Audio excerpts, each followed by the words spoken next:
These days, you pretty much know what you're getting into when you pick up a Mortal Kombat game. You're going to get a great fighting game. Ever since that soft reboot that was 2011's Mortal Kombat, or as it's more commonly called now, Mortal Kombat 9, the series has been on fire, for lack of a better phrase, and asserted itself firmly back into the upper echelon of fighting games where it belongs. Thankfully, Mortal Kombat 11 largely holds true to the foundation that the previous two games have established.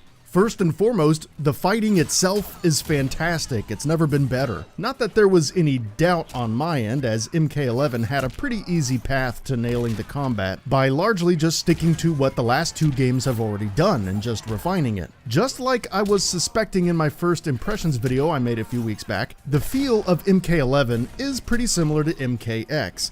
It's a slightly slower, more tactical fighting game that somebody who hasn't played a Mortal Kombat game in a long time might not expect. And while I do sort of miss the frantic insanity of Mortal Kombat 9, I do think this more thoughtful approach to the combat is superior, and I'm glad they mostly stuck with it, albeit slightly more refined and punchier. There are some more noticeable changes present here though. For instance, the X-ray attacks, now called fatal blows, are no longer tied to a meter that builds up based on various happenings in a match. But now, everybody gets a fatal blow once their health gets low enough. Whether they land the attack or not still does depend on skill, as every character delivers the fatal blow differently, but everyone does get at least one chance to pull one off. And I've got to say, I still think I prefer MKX's version of this with a meter that I can manage myself. I liked having the option to either save my X-ray attack for 90% of the match, waiting for that perfect moment, or launch it right at the beginning of a match to set the tone and come out swinging, or something in between.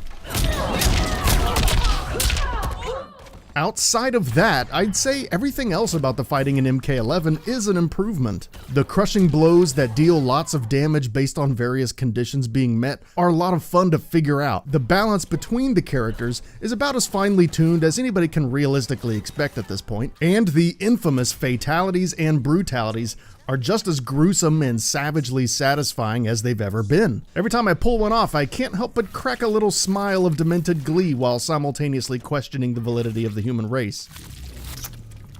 Fatality. Seriously, some of these deaths are absolutely shocking, and if you value your children's innocence at all, I would say this is one game that you're gonna want to keep on the highest shelf in the house. If MKX had the violence at a 10, then MK11 is at 11. And I think it's amplified by how much better the graphics are, honestly. Character models in this game are insanely realistic at times, and it really adds a lot more shock value to people being ripped apart when they look so real. And it's amazing how this series always seems to be outdoing itself in this regard, despite the previous game always feeling like it went as far as it could go. As you might expect at this point in the series, MK11 has a ton of different modes, most of which are derivatives of modes in the previous games, but they still fill out the game nicely, and I'd say you're very unlikely to feel like you didn't get your money's worth with this game. NetherRealm Studios' fighting games are many things, but short on content is not one of them.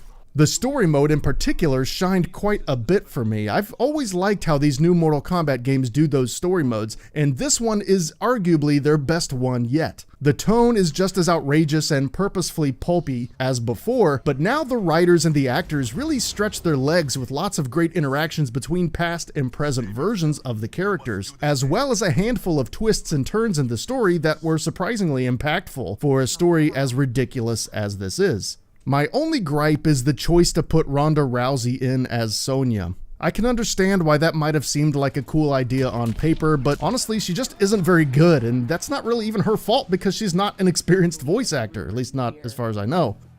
I'm done entertaining you clowns. Get in here, you cowards! Now, obviously, acting quality isn't really a major priority in a game like this, but it is hard to not notice and be a little distracted by the massive gulf of acting skill between Sonya's line delivery and everyone else's. And I wouldn't blame those who are big fans of that character for being a little bit miffed about it. We all have to choose our destiny. Speaking of being miffed, there are a few notable missteps in Mortal Kombat 11, and if you've seen any other review of the game, then you probably know what I'm going to say next.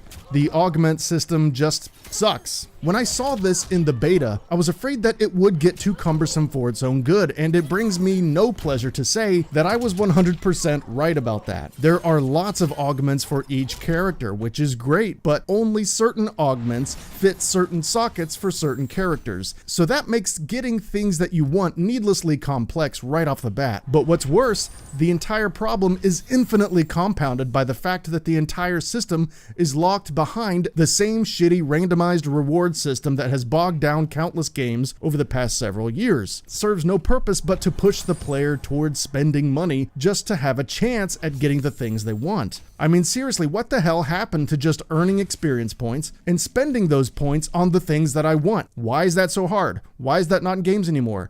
I ask this rhetorically, of course, because we all know why these crappy grindy systems exist now, and it's completely inexcusable in any game that isn't free to play.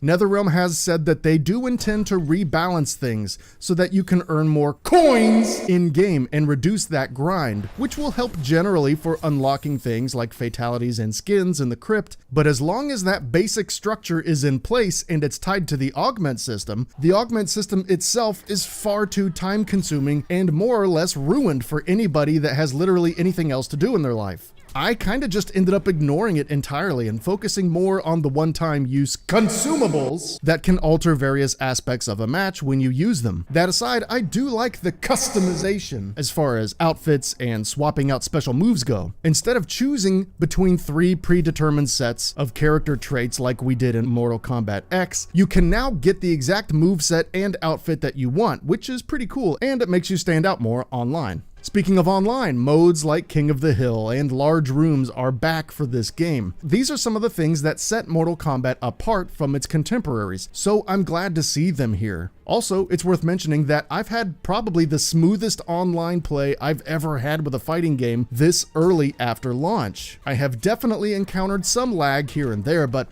for the most part, I think this is a very nice starting point for the online mode to build on and get even better, as I'm sure it will. Straight up matchmaking works very well too, and I had a pretty even experience of getting matched up with players who I could sometimes beat, sometimes not, but it always felt like a relatively fair matchup.